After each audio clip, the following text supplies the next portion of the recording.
Welcome back to John Kleis Car Audio's YouTube channel, where unfortunately we have yet another Hyundai i10 with us today to replace the infamous factory sat-nav unit, which has gone down again. Well, I say again, this customer's only had one go down, but we get so many of these. And what I'm going to do is I'm going to show you what the factory one looks like so you know. So it is indeed this unit right here. If you have one of these, this is the style that unfortunately is prone to going wrong. And for some reason, there isn't really anyone that's repairing them at the moment.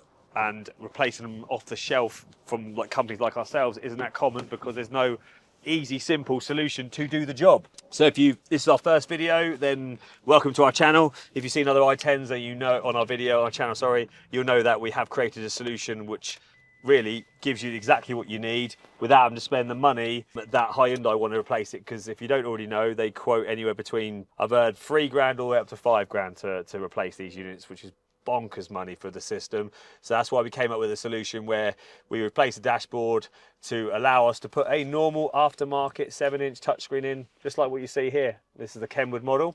Now I'm going to turn it on and just run you through what it does, because it pretty much does what the old one does with a few extras. So we've got this Hyundai startup logo, which actually is just a nice little touch to keep it more in keeping. We add that on ourselves, we make that logo for ourselves. That's a disclaimer. So click on this. This unit is a 7-inch touchscreen with DAB, Apple CarPlay, Android Auto, Bluetooth, as well as a couple of other extras you may or may not use. We've got the USB working in the factory position just down here. We've put a USB-C down there, so it's actually a fast charger now rather than USB-A it used to be. We've then got all the steering wheel control buttons working, so you've got volume up and down, track up and down, answer and hang up and such. And if I run you through, so DAB is quite simple. We go to DAB, we're utilising the original DAB aerial on this car, so now the customer can go through magnifying glass and then just scroll through all the channels in alphabetical order when they've chosen the one they want. For example, Heart UK, you just select it, wait a couple of seconds, store it by pushing and holding number 1, and then you've got your favourite radio stations on the right. It's got a reverse camera input as well, so you can add a reverse camera on it. Now I'm going to get my phone connected via Apple CarPlay, but I've just noticed, silly me, I've left my phone actually in the shop. So hold that thought, I'm going to go run and get it. Sorted, got my phone. Right, so back to the demonstration. I'm going to get to my phone, I'm going to go to Bluetooth, and I'm going to search for devices. I'm going to make it visible on the Kenwood first by pushing the TEL button. Now it's visible. So if I go to my phone, KENWOOD DMX8021 is found. And all you want to do is you just want to accept every single question it says to you. So do you want to pair? Pair. Do you want to say yes on the Kenwood? Yes. Allow contacts to be synchronized. And then what your phone will say, do you want to do CarPlay in about 3, 2, oh, quicker than I thought. Hit continue.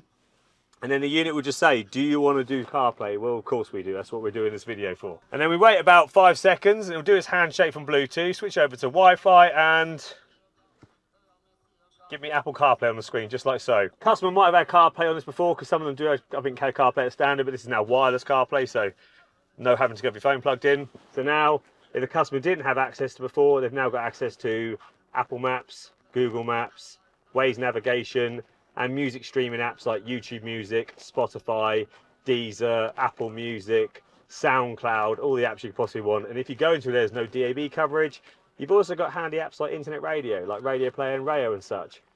It's really nice, split screen, so you can have your music on your right, Navi on the left, widgets so you can see your clock and temperature and all that. Apple CarPlay is a game changer. It also supports Android Auto as well, just in case you are an Android user. It's got HDMI in as well, so this customer didn't want it, but you could add a HDMI input into the glove box, for example, and put like an Amazon Fire Stick into the car to watch Netflix for whatever reason. Obviously not when you're driving, because that would be illegal, only when you're stopped. It's really the best solution when you get quoted 4 to 5 grand from Hyundai to actually replace this system. We've come up with a great solution. If you're wondering what happened to your hazard buttons, they're all here now. So you've got your hazard switch here, you've got your passenger airbag light illumination here, and you've got your seatbelt lights there, which are all integrated into the old fascia, as you can imagine. So we've actually changed this fascia for a different one, put these different switches in, and allowed a normal 7-inch screen.